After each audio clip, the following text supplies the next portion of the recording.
Bonjour à tous, bienvenue le sommet de cette première session d'information. On s'apprête à accueillir 2022. Cotonou, elle, se met aux couleurs de la fête, acteurs et carrefours principaux de la ville scintille. À suivre dans un instant les couleurs et les senteurs du réveillon dans les rues de Cotonou. Alimentation en période de fête, attention à ce que vous mangez et buvez. La consommation excessive de nourriture et le mélange inadéquat d'aliments peut avoir des conséquences sur la santé. Que manger pendant la fête pour éviter une intoxication alimentaire, c'est à suivre.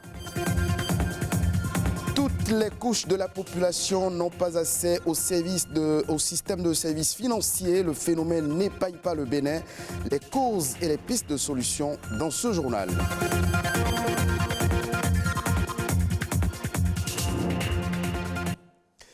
Et encore quelques heures, l'année 2021 sera définitivement bouclée avec son lot de joie et de peine. 2022 est à nos portes. Si vous vous préparez pour la fête, la ville de Cotonou s'apprête également à l'accueillir. La capitale s'est métamorphosée et les guirlandes brillent de mille feux. Une équipe de notre rédaction s'est fait nos yeux dans les rues de la grande métropole. Voici le visage qu'offre Cotonou en ce 30 décembre 2021. Lorsque la nuit tombe, Cotonou se métamorphose et devient la ville aux mille et une couleurs. Les grandes artères scintillent et offrent un spectacle luminescent pour accueillir la nouvelle année. Le cœur tout en lumière, la devanture du stade de l'Amitié présente déjà ses vœux pour la nouvelle année. Sur ce terre-plein central se dresse un chapiteau enguirlandé pour apporter plus de couleurs au carrefour Bon Pasteur. Un peu plus loin, la décoration habituelle de la place des Martyrs est déplacée juste en face pour raison de travaux. Là, 2022 scintille et avec lui un cerf de traîneau en stationnement pour conduire sans doute aux portes du Nouvel An.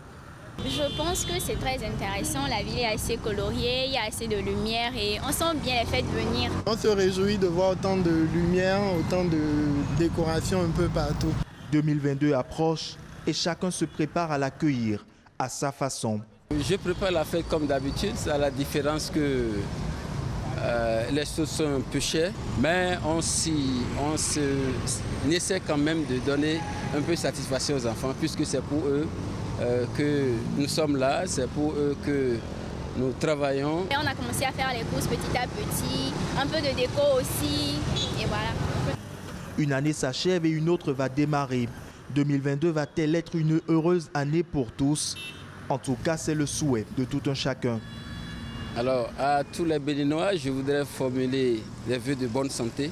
J'ai l'espoir que 2022 sera meilleur que l'année qui est en train donc d'être achevée.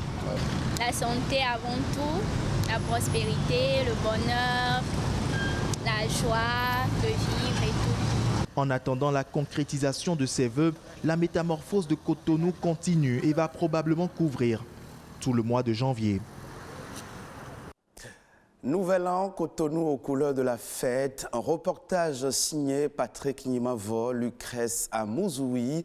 Fleury Dovonou est présenté par Rodrigue Bababito. Alimentation en période des fêtes de fin d'année. Attention à ce que vous mangez et buvez. Le système digestif, supposé être en bonne santé, est capable de gérer l'assimilation des aliments sans problème. Mais lors des fêtes, il est fréquent de s'autoriser des excès. On assiste à un mélange de plusieurs types d'aliments avec de possibles conséquences sur la santé. Que manger pendant la fête pour éviter une intoxication alimentaire? Amandine Aliamboussou nous édifie à travers ce reportage. La période des fêtes rime souvent avec la malbouffe. C'est une période pendant laquelle tout est permis. L'alimentation est déséquilibrée, les mets les plus raffinés s'invitent à table. Difficile de résister bien longtemps, mais attention, la santé devient la première victime de ces consommations intenses. Les sucres, les cholestérols que vous envoyez là-bas et l'inflammation au cours du métabolisme, tout ça là, il faut 14 heures pour l'organisme pour pouvoir éliminer, pour pouvoir être à l'aise. L'organisme range ça, transforme ça en graisse ce qui entraîne l'obésité plus tard. Si vous exagérez, d'abord, il y a le ballonnement qui vous attend, il y a l'intoxication alimentaire qui vous attend. Donc, il faut pas exagérer. Pendant les fêtes, la consommation d'alcool a tendance à augmenter. Certains en consomment en grande quantité alors qu'ils n'en ont pas l'habitude. Quand vous envoyez par exemple l'alcool, même le soda, ce que nous courons dans l'avenir, c'est que vous n'aurez plus soif. Vous ne saurez même pas quand vous aurez soif, quand vous aurez faim. Donc tout est mélangé. On ne dit pas de ne pas prendre de la bière. Quand je peux prendre une petite bouteille de bière, c'est bon pour moi. Quand je peux prendre 1 ou 2 verres de vin, c'est bon pour moi. D'accord? N'allez pas boire jusqu'à ne plus vous contrôler. Pour éviter tout désagrément, l'alimentation doit rester variée et diversifiée, même s'il s'agit d'un repas festif. Quand vous prenez un plat, 50% de ce plat dans une journée doit être les fruits et les légumes. Et puis un quart ou un peu plus que le quart doit être les repas qui donnent de l'énergie. Et puis un peu moins de quart, les repas qui sont les protéines que l'organisme utilise pour faire les réparations. Pendant la fête, oui, quand vous vous réveillez, restez ensemble et faites des salades de fruits, des salades de légumes et prenez ça. C'est très bon pour l'organisme. Et ensuite, vous pouvez prendre maintenant les repas consistants, mais il ne faut pas exagérer. Le soir, vous pouvez toujours manger et manger léger. On doit boire et ce que nous devons boire s'appelle l'eau. Le minimum d'eau qu'un être humain doit consommer par jour, c'est 2 litres d'eau. Pour manger sainement, la qualité prime toujours sur la quantité et surtout, profitez de ces moments conviviaux de partage avec ceux que vous aimez. C'est aussi le moment de se faire plaisir. Je l'annonçais à l'entame de cette édition, toutes les couches de la population n'ont pas accès au système de services financiers. Le phénomène n'épargne pas le Bénin. Clément Yadonta est le président de l'association professionnelle des structures financières décentralisées. Il nous explique ici les causes de l'exclusion financière. C'est aux services financiers qu'il faut s'adresser pour avoir les moyens de réaliser ses rêves d'activité. Pour y accéder, il y a certaines conditions. Donc, ceux qui n'arrivent pas à remplir ces conditions sont évidemment exclus. Et la première exclusion, c'est partie des systèmes financiers classiques, comme les banques, par rapport au montant. La première banque qui est venue au Bénin, pour ouvrir un compte, on demandait 500 000 francs. Alors, est-ce que tout le monde était capable, même les fonctionnaires de l'époque, on ne pouvait pas dégager 500 000 francs comme ça pour aller. C'est-à-dire un blocage. Mieux, lorsque ces institutions ne sont même pas dans votre zone géographique, vous savez à qui vous adresser. Il faut que les plus pauvres puissent accéder. Et il faudrait que ces conditions soient accompagnées par les moyens nécessaires. Par exemple, nous parlons aujourd'hui de la technologie.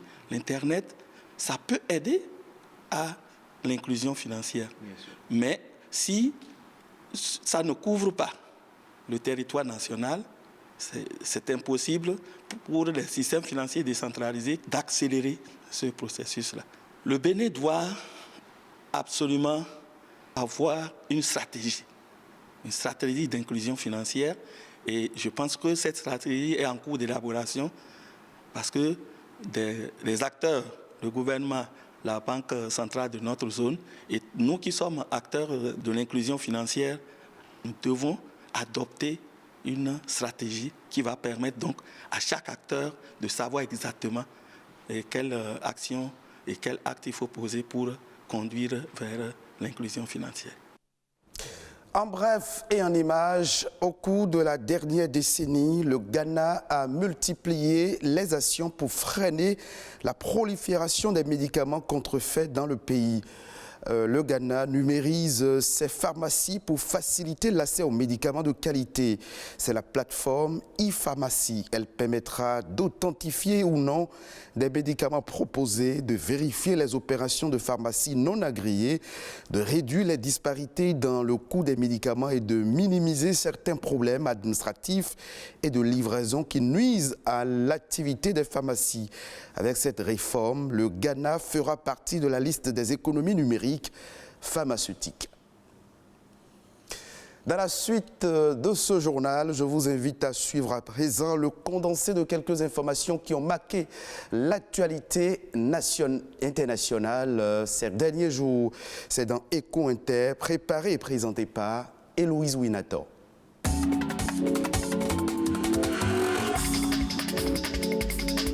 Après une année 2020 marquée par un arrêt de l'économie mondiale en raison du Covid-19, la forte reprise économique, surtout dans les pays développés, a fait exploser la demande, que ce soit pour les biens de consommation ou les biens intermédiaires. En face, l'offre a eu du mal à suivre. Cette situation a provoqué des pénuries de matières premières et par conséquent, une forte hausse du cours de ces dernières, notamment ceux des hydrocarbures. Le secteur de l'électronique connaît lui aussi des pénuries. Les goulots d'étranglement dans de nombreux ports du monde et l'explosion des prix du transport maritime sont d'autres facteurs qui ont contribué à l'inflation qui n'épargne presque aucune région du monde. Ce phénomène est un casse-tête pour les banques centrales qui devront maîtriser cette hausse des prix sans casser la reprise économique.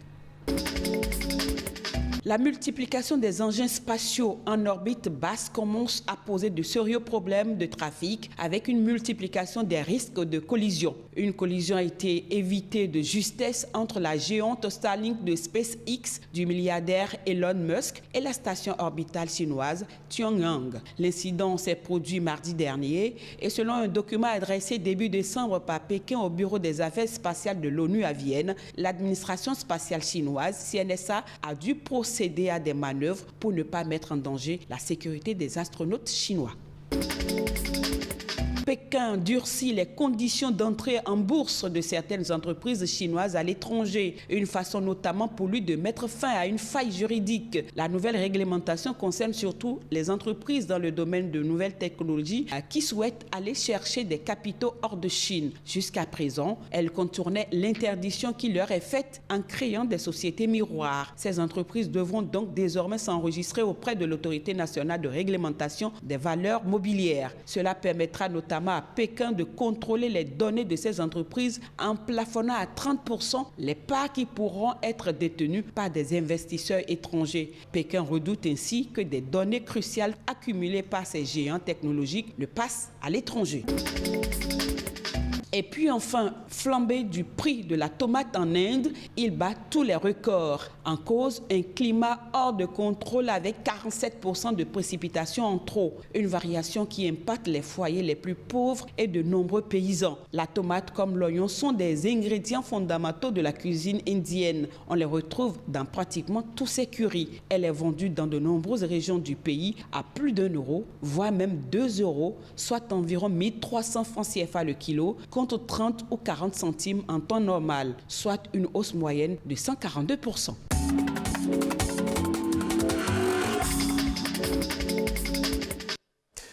Merci de nous avoir suivis. C'est ici que prend fin ce journal que vous pouvez revoir sur le www.ortb.bj. Merci de votre fidélité.